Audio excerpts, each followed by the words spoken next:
Ganda galaw. Unbox tayo. Basta. Nasaan ako? Nasa Pilipinas ako. Darating ko lang kanina.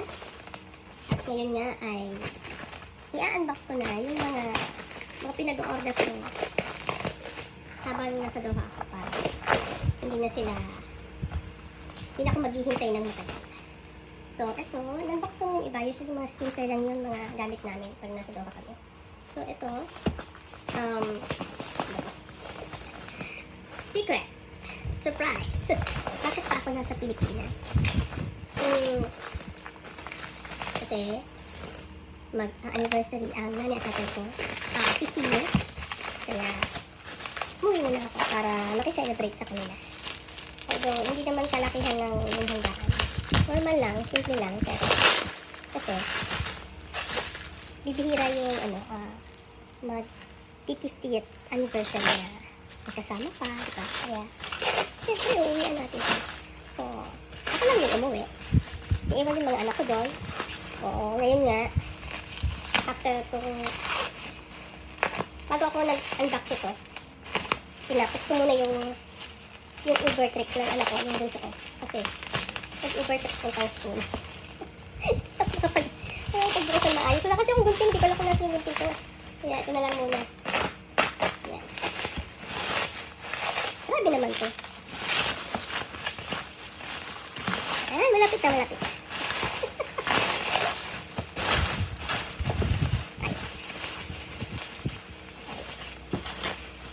Gusto ko to.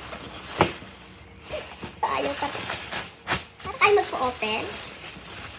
Okay, yan. Natanggal na lahat. Look. So, eto na siya. Ito siya. Open natin.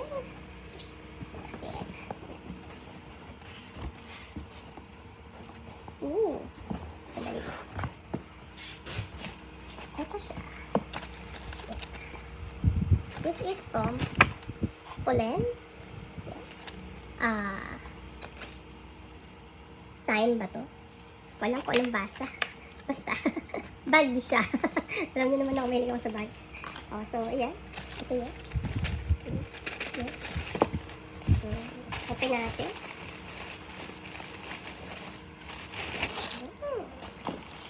Meron siya. Dust bag. Yan. Dust bag niya. Makapal. Para siyang dust bag ng LV. Ganon. Tapos, ito bag. This is the mini.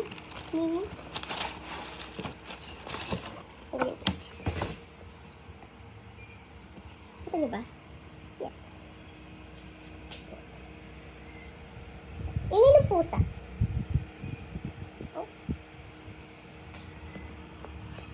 Kakunti kasi yung parang dalawa lang ba yung bag ko na brown?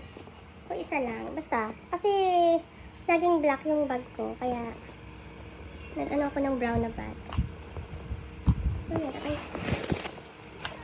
tanggalin lang. May tumatawag yata. May kasama siyang wallet. Ayan. So, ito yung bag. Yan. May commercial lang kasi may nag-abot sa akin ng atis. So, ayan. Pwede siyang gamitin handheld or kung pagod ka na, pwedeng ganyan. Ayan. Kasi kahit naman malaki ako, diba? Ang ganda, Ganda. Yan. Tapos, ganyan. Wala ko parang, ganyan lang siya. Pik-pik lang siya na ganyan. Maganda siya. At saka, madami siyang space sa loob. Yan space niya sa loob. Tapos yun nga, meron siyang pouch, nalagyan ng mga lipstick, ever, ganyan, anik-anik, kung ano-ano lang. So yan, happy na ako. Kasi, puro black kasi gamit ko kaya, lagyan ko naman siya ng ibang color. So, maganda naman siya. Polen. Huwag niya natin itanong kung magkano presyo, pero kung tatanong kayo, 14K. 14K, yan. Kasi ito namang bag na to is made of pure leather, at saka yung manufacturer niya talaga, yung brand niya is maganda siya. So, instead of bumili ako ng mga LV, ganyan-ganyan mga hindi ko na naman sila kayang bilhin kasi hindi na sila practical bilhin. Dito na lang sa parang, ano tawag dito? Contemporary brand. Parang in between sila. in between sila ng luxury at saka ng mga mumurahin na pag. So, dito tayo. Tsaka matagal. So, magtatagal siya kasi mukha naman siyang matagal. Patitid siya. Diba? So, yan. Hanggang dito na lang. Salamat sa inyong panonood. Hanggang sa muli. Paalam!